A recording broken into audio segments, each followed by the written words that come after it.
Before we begin, I would like to acknowledge the traditional owners of the lands on which we are gathered today, and I know that we're all joining from across Australia and New Zealand.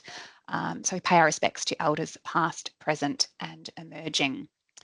Very excited to have everyone join us this morning for this session. Today's topic is around unlocking the secrets to writing for JANZSSA, which is very ambitious, but we are going to hopefully cover as much content as we can today. And I am joined by some other editorial board members from JANZSSA today, Friederike Gadow and Joshua Wang as well. For those who may not know me, my name is Burge. I am a director at Swick Learning, as well as previously have worked in the higher education sector for close to 2 decades, and I'm also a member of the JANZSSA editorial board. I will just briefly hand over to Rika and to Josh to introduce themselves and their positions. I'm Josh. My maiden name is Riley, but I got married, so I go by Wang now. I still work with QUT remotely. I've worked there for about 9 or 10 years now, but I'm actually based in Taiwan, doing a postdoc over here at a hospital looking after research training. But yeah, love still getting to dabble in the higher education sector and work with everyone in Australia and New Zealand. So thank you for having me. Rika. Morning, everyone. My name is Friederike. Most commonly go by Rika. I'm the program lead for evidence and impact in the ANU Inclusive and Respectful Communities team. We're a team that works across areas of equity, diversity, inclusion, and also gender-based violence prevention. And I've been an editorial board member for JANZSSA, I think since 2022 or 2023. And great to be with you this morning. Great, thanks very much. All right, we do have a bit to cover today. So particularly the aims of the session are really just to go through a bit of a clear picture, I guess, of the different types of articles that JANZSSA accepts. And we're going to touch on some of the key author requirements as part of submission. We are also going to touch very briefly on some of the ethical considerations for writing an article for JANZSSA. Some of the long-term, I guess, writing habits that we would encourage you to consider if you are thinking about writing. And then I will hand over to Rika and Josh, who are going to talk through some of, I guess, their personal and professional tips around writing either a peer review or an academic paper and the types of things that might help you along your journey.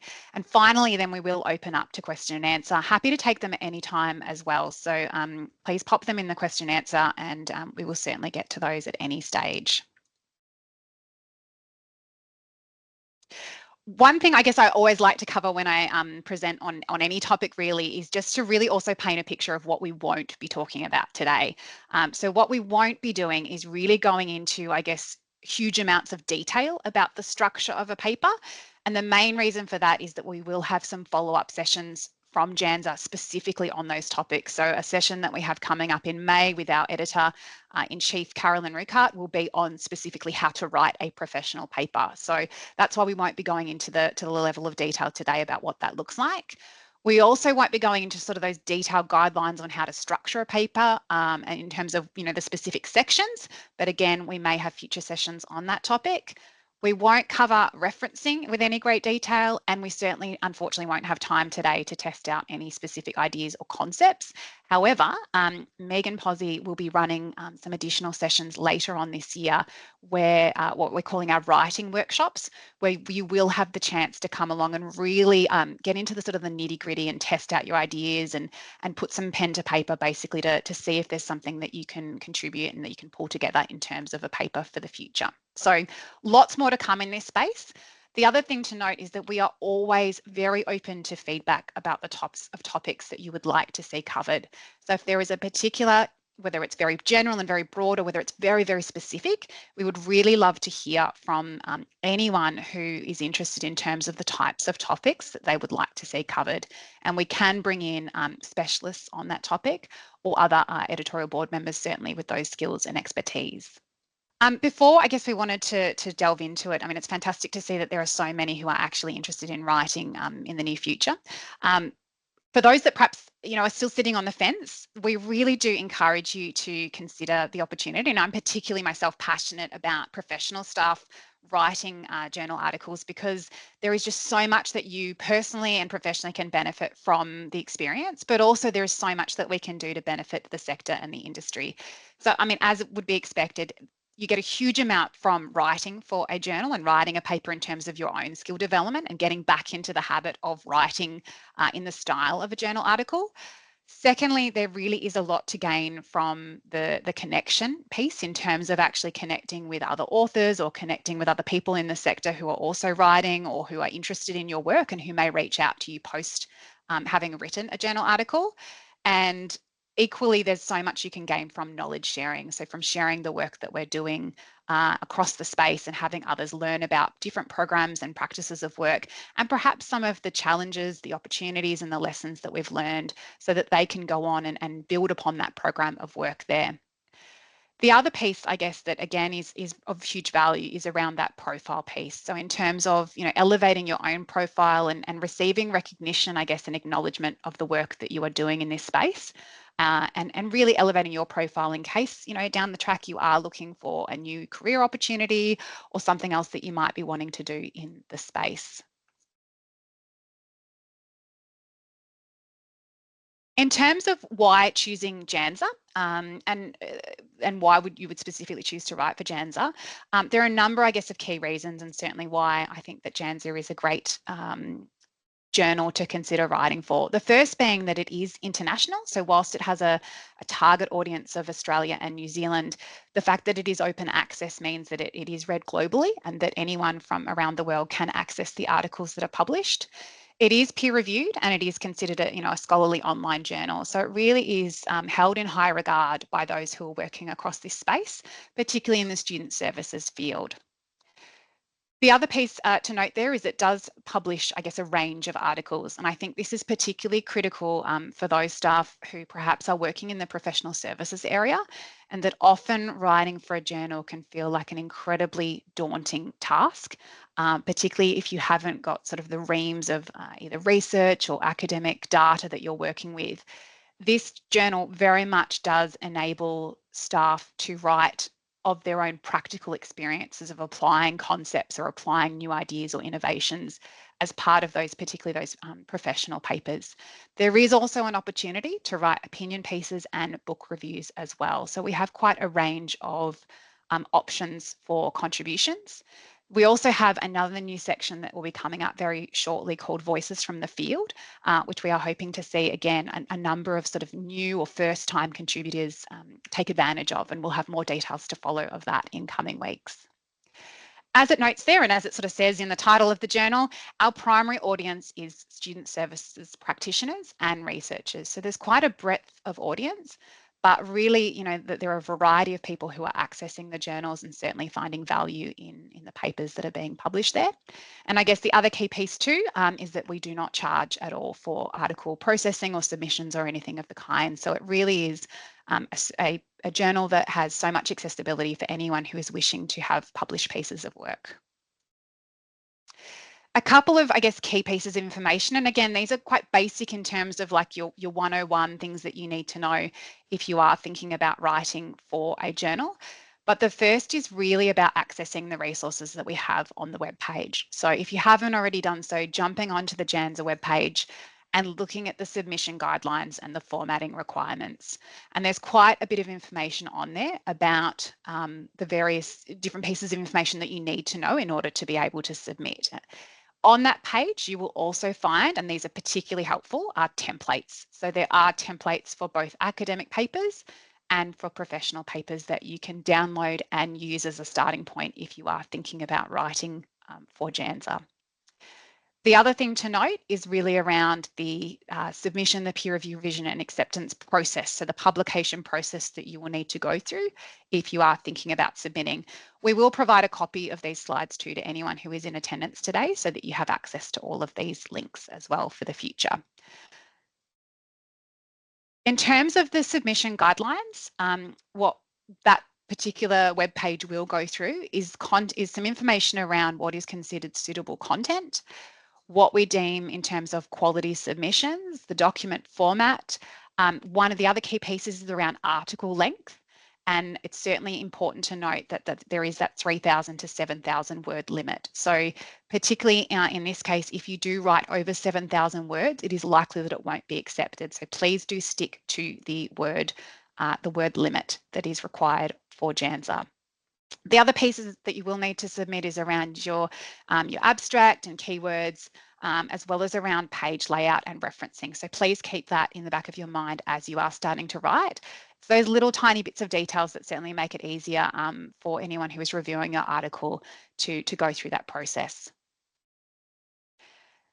In terms of a submission process, once you do have an article that you are wanting to submit, you can jump online and pop that through that submission process through Scholastica.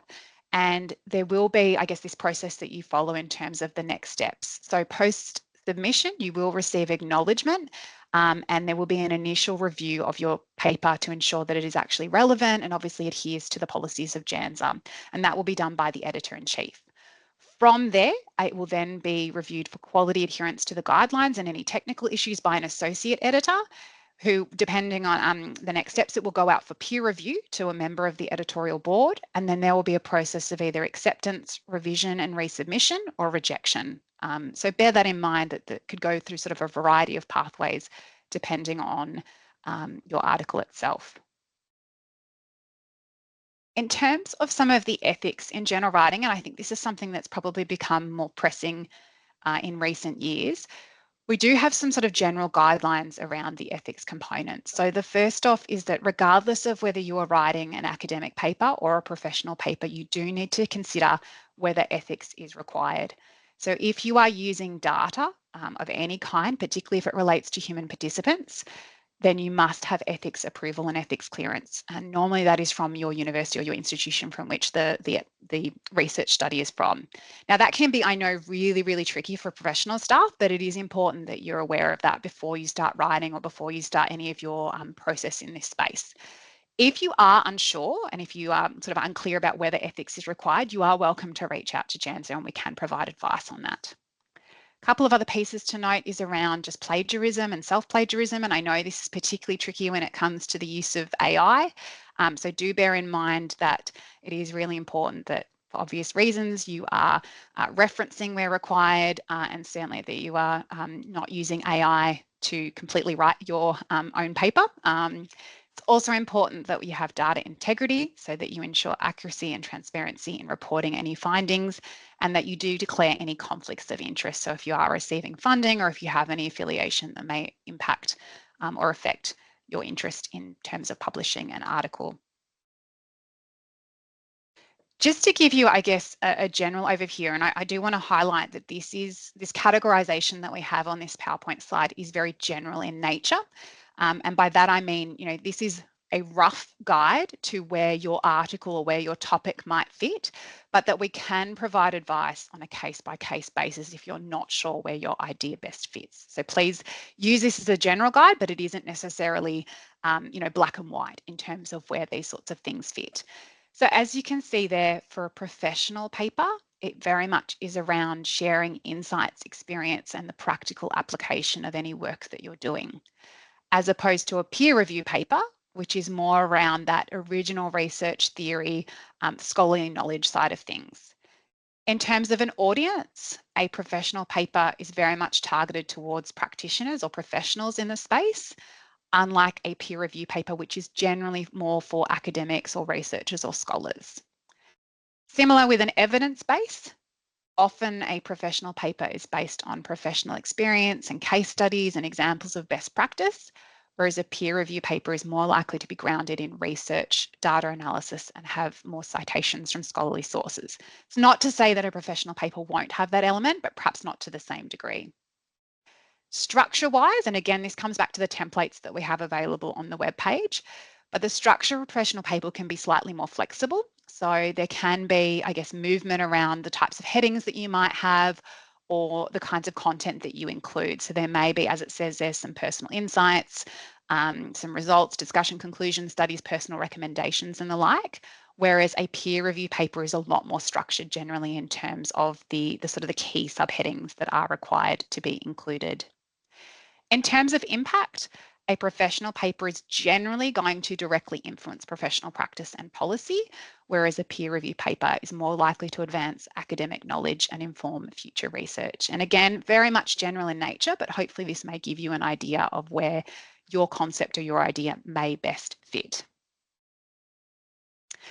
In terms of the structure, and I know we mentioned we wouldn't go into huge detail, but just in rough terms and in very basic terms, a peer review paper is going to have these kinds of headings here. So abstract, introduction, a bit of a lit review, some methodology, results discussion, limitations, conclusion, and the like. So this is sort of the general structure, and you will see this in the templates that we will provide to you. In terms of a professional paper, that's more likely to have these kinds of headings there. So bear in mind, as it says there with professional paper, that headings can be modified for a professional paper more so than an academic paper. Very briefly, I guess one of the other pieces that we wanted to touch on was just around some of those long-term writing habits. And I think, you know, one of the biggest challenges that staff often face is that we are so busy with our day-to-day work or putting out spot fires or whatever it might be, that it is really hard to find the time to actually devote to putting pen to paper and sort of drawing together a lot of the content that we have either in our brains or that we've been working on in different pieces of our work. So what I would encourage you to do is to really try and think of ways that you can either incorporate work that you're already doing, that certainly you're allowed or you're approved to share. So if you're already writing reports for particular programs of work, or you have to write an evaluation for something, or you have to write a framework, or whatever it might be, whatever you're already documenting certainly has the basis for particularly a professional paper. So think about what you can repurpose, I guess, is the first thing. But in terms of some other hints and suggestions in terms of those long-term writing habits, I would also encourage you to seek out mentors or colleagues or writing groups like our JANZSSA or writing workshops that are coming up for support. So go along to those sessions, you know, showcase your writing or have a chat with someone about your writing or anything that you've been able to put together, and see if you can get some feedback about how it's looking and perhaps what more you might need to do. So even starting out with like the bare bones of what you might want to cover in terms of those subheadings or a couple of dot points below them is a great way to really get started in this space. The other key piece or other key recommendation I would provide is to jump onto the website and just read the articles that are available that have already been published. And particularly what you can do is search, there's a little search bar where you can pick a particular topic and see if there has already been work published in that space. So it may be, gosh, it could be anything and everything, but it could be mental health, or it could be well-being, or it could be around academic support, or whatever it might be. So jump on, have a look at those particular articles that have been written, and have a look at the difference too between the academic papers versus the professional papers to get a bit of a feel for what is good practice in that space. That will also give you a bit of an idea about the types of topics that have been covered in the past, not exhaustive by any means, but also the style of writing that has been accepted in the past as well. And as it says there, I guess lucky last is around trying to carve out the time to put pen to paper. So really starting to just sort of block out ideas and get your sort of head around what this could look like in terms of a submission, even if it is a very slow process. JANZSSA does have 2 editions every year, so one in April and one in October. And then on top of that, sometimes we do have a special issue. So we have one at the moment that has a call for papers around gender-based violence prevention. And you can certainly, there are certain deadlines that you need to meet to submit for those in time, but you do have that flexibility to go, okay, I've missed the April edition deadline. I might apply for the October edition deadline, depending on, you know, peaks and troughs in your work schedule. Now we've covered quite a bit in that topic, but I would like to hand over now to Rika and Josh just to talk a little bit more from their perspective about some of the things that have worked for them, either when they've been writing articles or certainly that they've seen from their experience as editorial board members. So I will hand over to Rika now to speak first.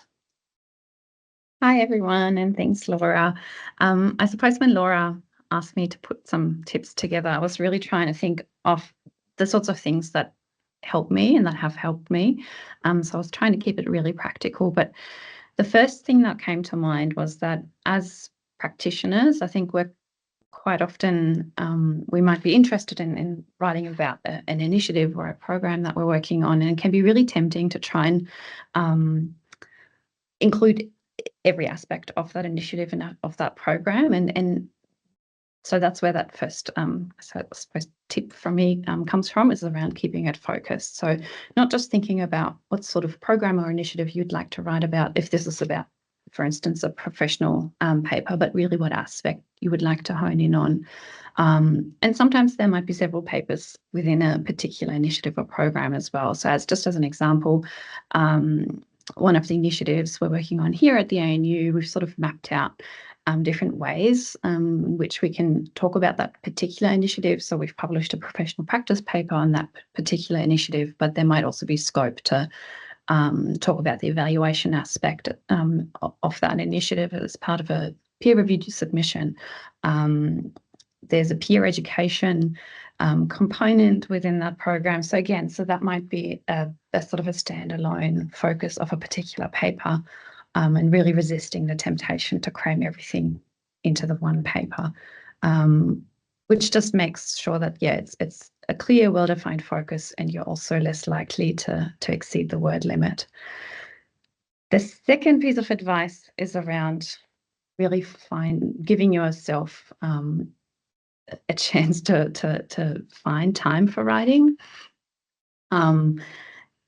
What works for me is to just schedule it into my diary as a meeting, not just so that I can stay accountable, but also that it's just blocked out as time that can't be booked for anything else. And obviously sometimes I need to be flexible around that, but that's something that's really worked well for me. I know from other colleagues, they have other strategies, such as starting their day with just 20 minutes of writing early in the morning when no one's at the office yet, if that's sort of how their work day pans out. But yeah, so have a think about how your day flows, how your week flows, when there might be peaks and troughs in the work that you're doing, and really taking advantage also of those quiet times. Another key time for us to think about sharing practice through, for instance, writing papers, is during the January period. That's specific to our team and the work that we do and the work that I do, but I know that for other teams it might be a really busy time. So yeah, think about what works for you and really try and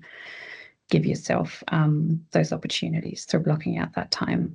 And then the last part was around being open to receiving feedback. I remember when I submitted my very first peer-reviewed paper, and the feedback I received was pretty confronting and very harsh.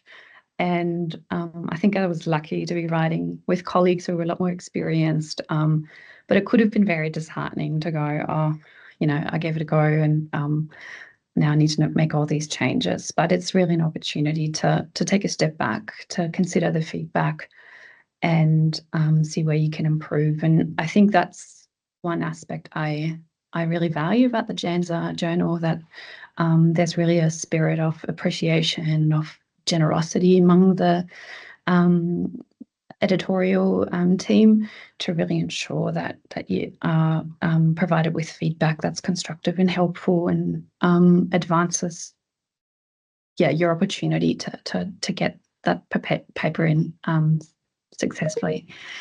So yeah, do embrace that.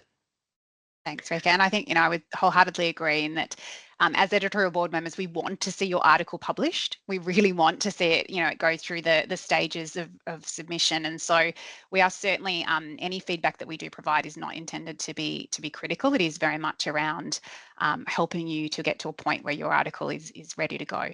So please keep that in mind, I guess, in terms of that. Josh. All right. So I think out of anything I'm going to say in my waffle, this first point is by far the most important. No one is a decent writer. There are only decent editors. So, writing is a craft. It's like knitting, or it's like woodworking. You have to do writing to get good at it, right? So don't stress too much hearing lots and lots of tips and worrying about what the process is going to be. Just knit a really dodgy looking sock, okay? And the good thing about writing is, unlike knitting or woodworking, you can fix whatever you've written, okay? So I write a lot of first drafts and they are awful. but you can always edit it together. So the most difficult part is just getting your thoughts down, all right? So please don't stress too much about trying to have something perfect. Whatever you can produce is good enough, all right? And you can work that into a professional paper. So my up point down here is to learn to write articles by reading journal articles. And I thought what I'd do is quickly give everyone a run through just exactly how I do it, since it's, it's such a personalized thing. So I thought I'd give everyone my workflow. So I brought along, this is a manila folder. So every time I have a paper, I just put my title down on that folder, and I print off a couple of papers that I think look pretty on topic. And then when I have those papers, instead of just underlining notes when I see something, I try to write something next to it.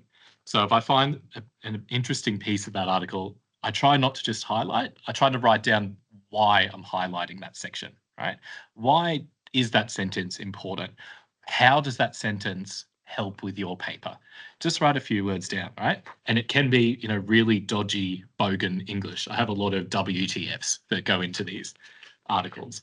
But then once I've read a fair bit, and, I do this in the bath, I do this whenever I get spare time, on the train, wherever, but you end up with a nice chunky folder with a couple of half sentences already there. And then I can sit down with my laptop and throw those sentences onto a Word document.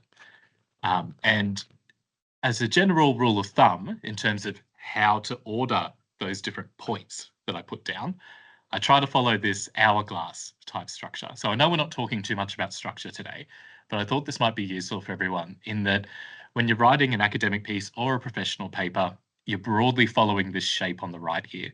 So you start out nice and broad with your introduction. You're talking about the big conversations that are happening in student support that lots of other readers might be interested in. And then through your literature review, you slowly bring that down into your aims and your methods, right? So, student attrition is a problem in higher education.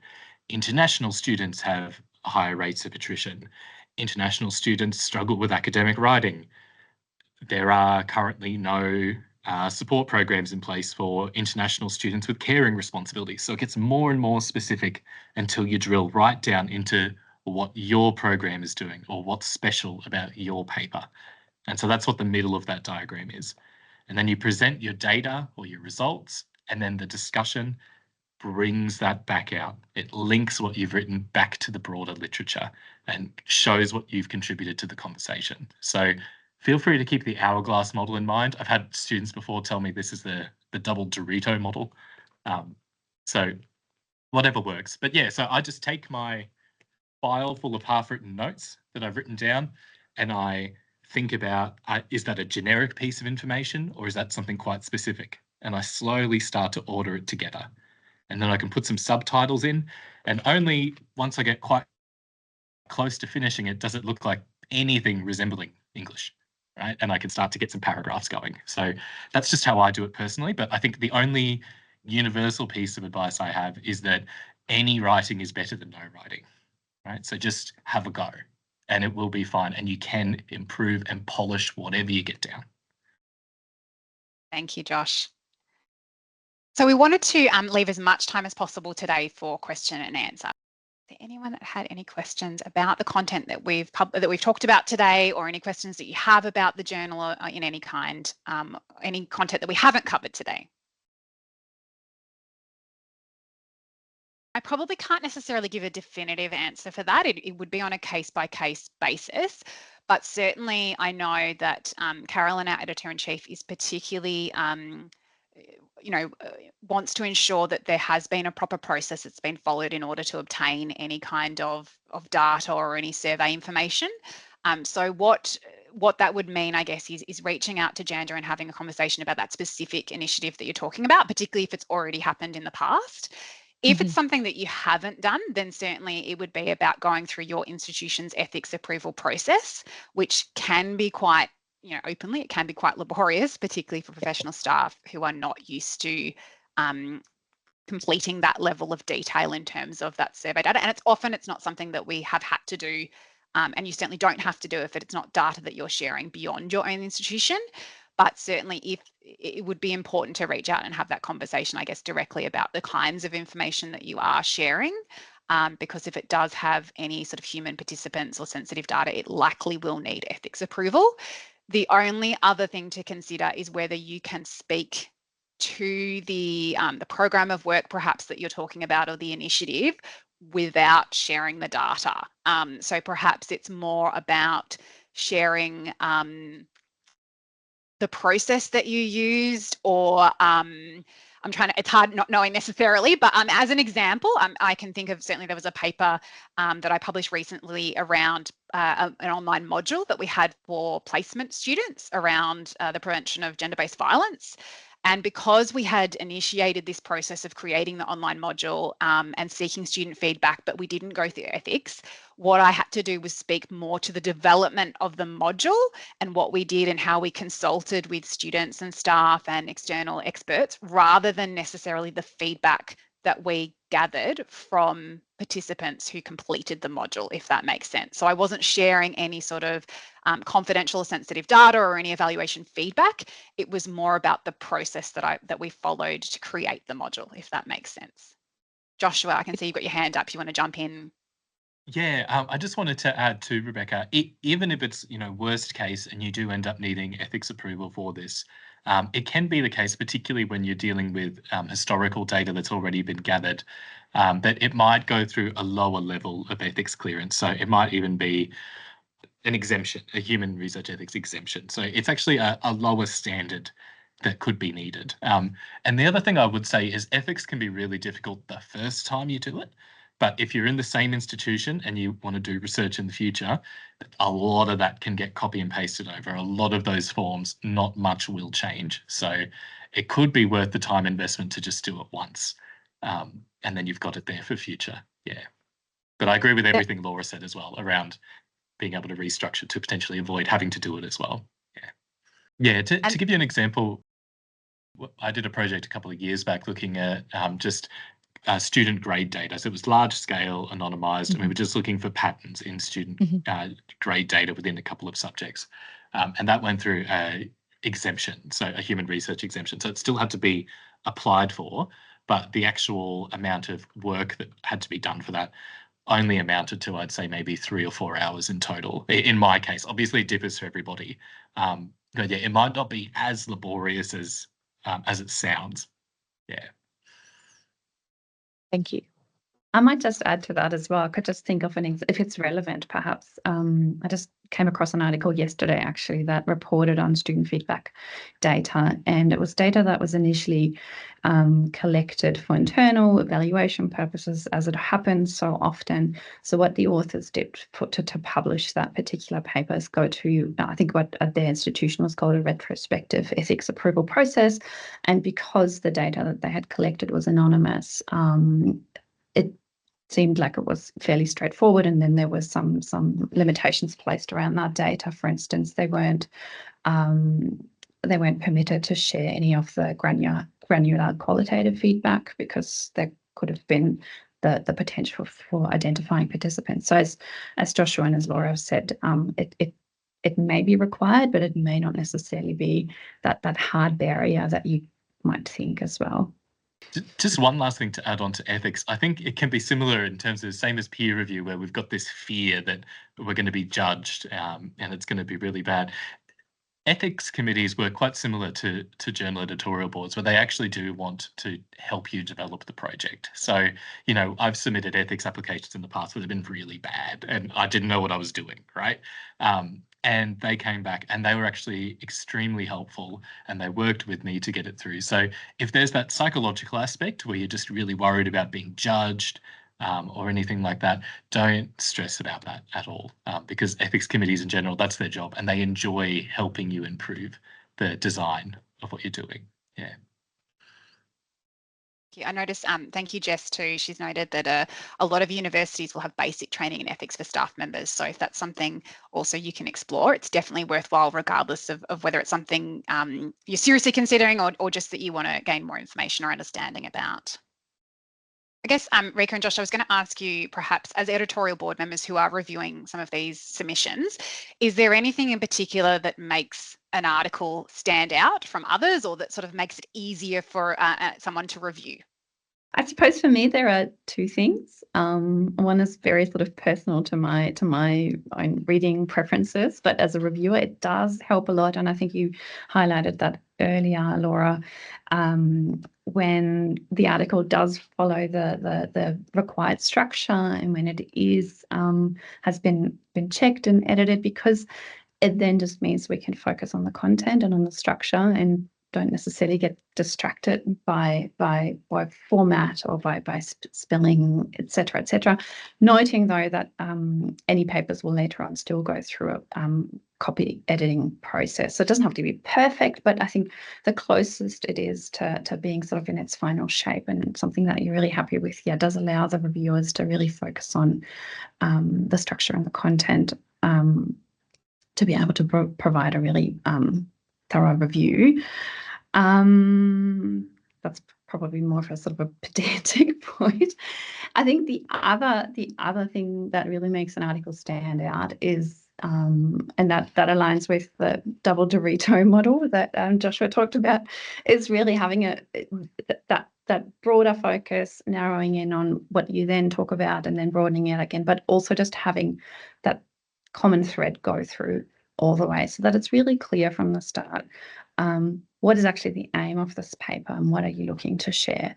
So I think the clearer that can be from the outset, so really pointing to that in the introduction, leading really nicely into the particular initiative or research project, and then connecting that back to the policy landscape or existing research and what that means. And I think that's the other aspect as well for many of us as practitioners. Yes, we're interested in the evidence base and in emerging research, but we're also always really interested in practical implications for our work. So I think if there's an opportunity to really highlight that, that would also make an article stand out. I think for me, probably my biggest thing, and it's just because of the discipline that we're in, right? So a lot of the papers that are coming in, we're discussing initiatives that we've ran, and so there is that inherent bias, right? We obviously all think that our intervention is the best, because it is, right? But when we write it up, or when I'm reviewing, what I really like to see is a balanced opinion on the quality of the intervention, or what the intervention does show, what the study does show. So I think don't try so much to sell an idea in an article. Just provide that balanced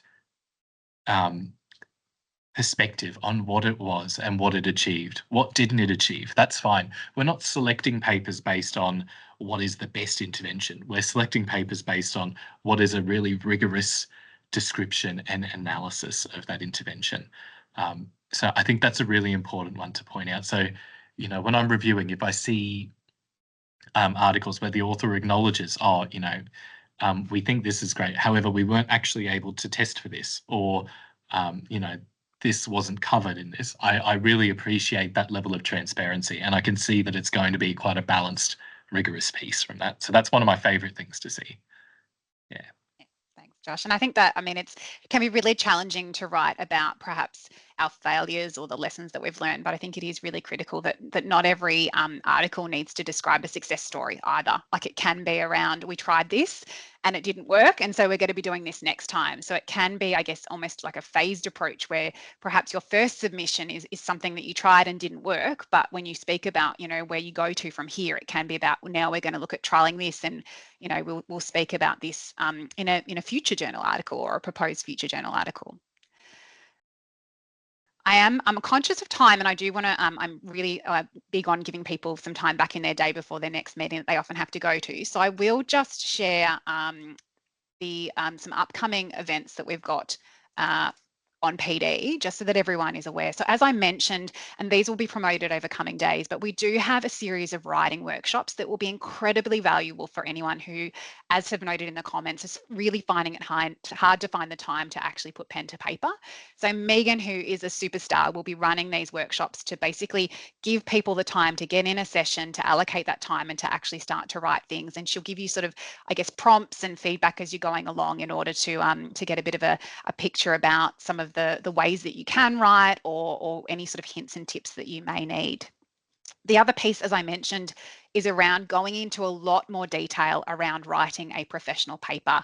And Carolyn will be running that on the 13th of May. So that will be a really good session if you are a professional staff member and want to get into sort of the nitty-gritty of what that looks like. We have another writing workshop again in May. So these are sort of every second month.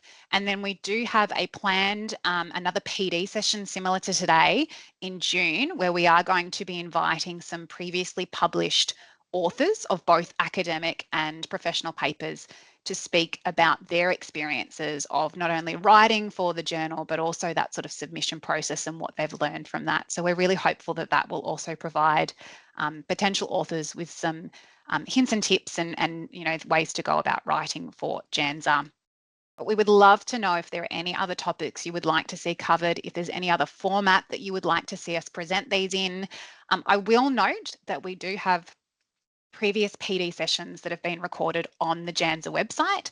So I know Megan Posey has done a couple in the past. I've done one with Megan, I think it was late last year, around converting some of your professional practice into a journal article.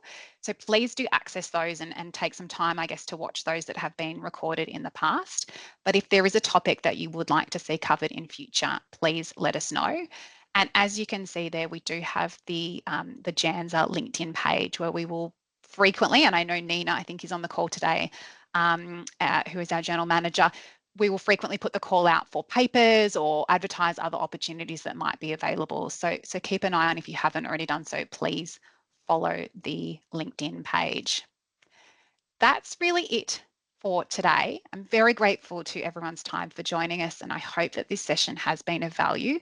Thank you to Josh and to Rika for your time today, and for everyone who was in attendance, and look forward to sharing more insights through these PD sessions over the course of the year. Thanks, everyone.